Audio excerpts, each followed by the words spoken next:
Hey, this is Matt Ting from Peak Frameworks, and today I'm going to teach you how to make a finance-approved graph. Now, what I mean by this is that people in finance have a very particular way of how they want their formatting. There are certain conventions in the industry that you really want to uphold in order to make sure that your presentation looks professional. So today we're going to go over a couple of graphs that I'm just pulling online, and we're going to recreate them from scratch in order to show you how someone in finance would make this properly. When I look back to old graphs and old work I made years ago, it's astonishing all the little things that I got wrong. So without further ado, let's jump into it and get into Excel. So here we are looking at Excel. How this is going to work, we're going to look at a graph that is potentially not up to finance standard.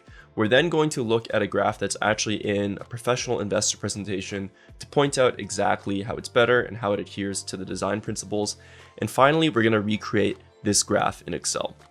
So the issue with this graph, and I'm not cherry picking, this is one of the first graphs I could find off of Seeking Alpha, and you can kind of tell that it's using the Excel default graphing function. Now, ordinarily, you wouldn't see a graph use this much black space because it's very ink consumptive and isn't always as easy to view. So we're going to change that. Another issue is units. There's way too many zeros here for it to be truly useful. You can see the units are in 2 decimal places, but there isn't enough data to fill these decimal places at all. And although it's in millions, we could easily reduce that further. So we're going to make these changes. I would also say in the category of finance conventions that graphs tend to be a little bit more on the solid side as opposed to gradient side. So as an example, this is a chart from Pershing Square's presentation on Starbucks, and you can see exactly how different the layout is. The units are much cleaner, they're clearly indicated, and they're quite logically chosen. You know, there's not a bunch of trailing zeros. It's also very easy to compare what they're looking at, and generally the presentation is a bit tighter and the white space is used more carefully. So we're going to do this extremely manually. So the first thing we're going to want to do is just type out the data, which we can zoom through.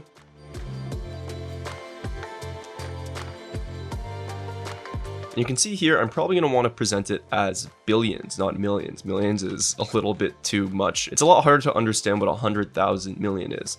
So what I'm going to do here is divide it by 1,000, and I'm going to be using paste special. So I'm going to do Control C, then I'm going to go to these numbers and do Alt ES I, and then also press F.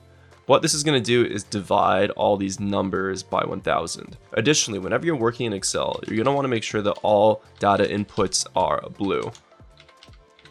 So I'm going to do it like this. And even further, you can see here, this is a sheet that I have in all my Excel workbooks, and it essentially just has all the formatting I think I'm going to need. And you can download this Excel worksheet in the description below.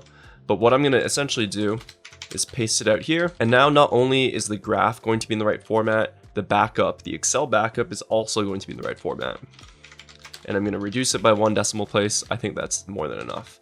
So the next thing I'm going to do, I'm going to select all this data, and also using an Alt code or a shortcut, I'm going to do Alt N, and then that brings me to charts. I specifically want a column chart, so I'm going to press C, and then we're going to do it like so. So you can see this is the default Excel. I'm also going to add years here because we're given years.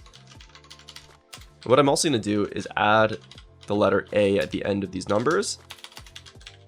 And what I did there, if you press Control 1, it brings up custom formatting. You go to Format Cells, and then you go to Custom to type the letter A, and just like that. And then TTM is not going to be A. I'm then going to right click here, select data. For the horizontal axis, I'm going to add the years right here. So this matches so far. Now, the next thing I'm going to do is get rid of grid lines. It's more of a finance convention thing and not necessarily more or less correct, but I'm going to get rid of these grid lines. I'm then going to select the graph. If I go to Format, I'm going to get rid of the shape outline. For the chart title, I can leave the title. I'll just do Amazon and Facebook. I guess it's really called Meta now. Let me just change it to Meta. Total revenue. And I'm also going to bold it, and I am going to make it black. And the entire thing, I'm just going to make it Arial as well. That's, again, more of a personal preference, but I do think it looks better. And I think it's what you'll see more commonly in presentations. And whenever you select the entire graph and switch the font, it's going to reset all the changes according to what you just did. So I'm gonna have to make this black again. I'm gonna bold it as well. So the next thing I'm gonna do is add data labels. So I'm adding data labels here, I'm adding data labels here as well. And I'm actually gonna make it so that these both have dollar signs because it corresponds to what the underlying data has. And finally, I'm gonna get rid of these dollar amounts. I would say, again, it's finance convention to not include these dollar amounts because they're already listed here. I'm gonna increase this font a little bit just for visibility purposes, and we can just increase the entire thing. Why don't we do that? Again, we have to change this.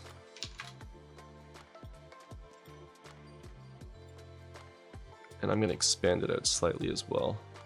Now, the next thing I'm gonna do, again, it's more of a finance convention, but it's very obvious that these are the starting Microsoft Excel colors. I would say most firms have their own color scheme.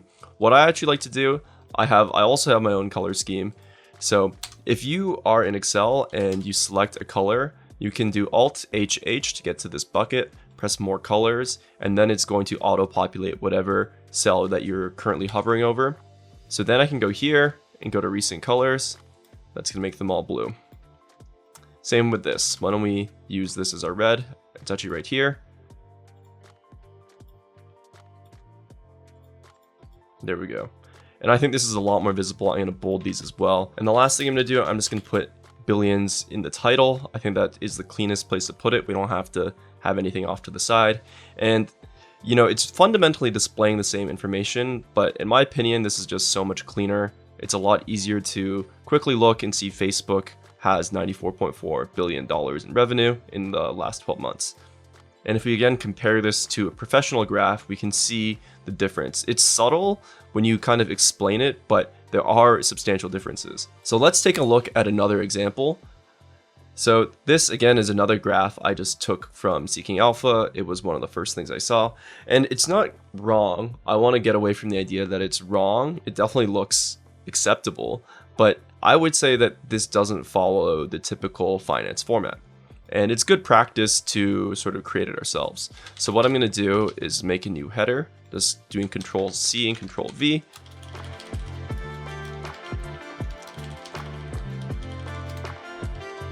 And I think this graph is trying to tell us that the top 7 companies in the S&P 500 generate most of the money, which is not really a surprise.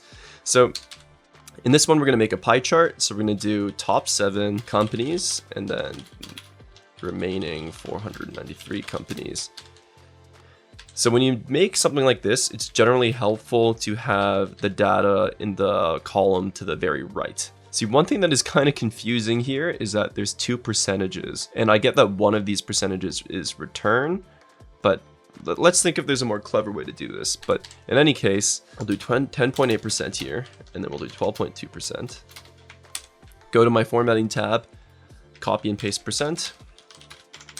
So I'm going to do Alt and Q. Q is for pie chart. I want a 2D pie chart. And you can see it's pretty similar. It's not like this is, again, horrible, but there's probably some minor improvements we can do. So I am going to select the entire thing. Format, shape outline, no outline. Bold. Actually select everything. Go to Arial. We'll do Arial 12. Contribution to S&P 500 total.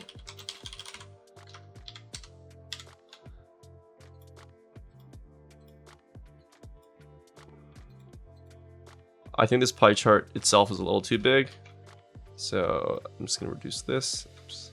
I'm going to change the colors next, and we'll already have them in recent colors. And I'm actually going to make the secondary color maybe a gray from this one, just because it's supposed to be the remaining companies. It's not the main focus of the graph.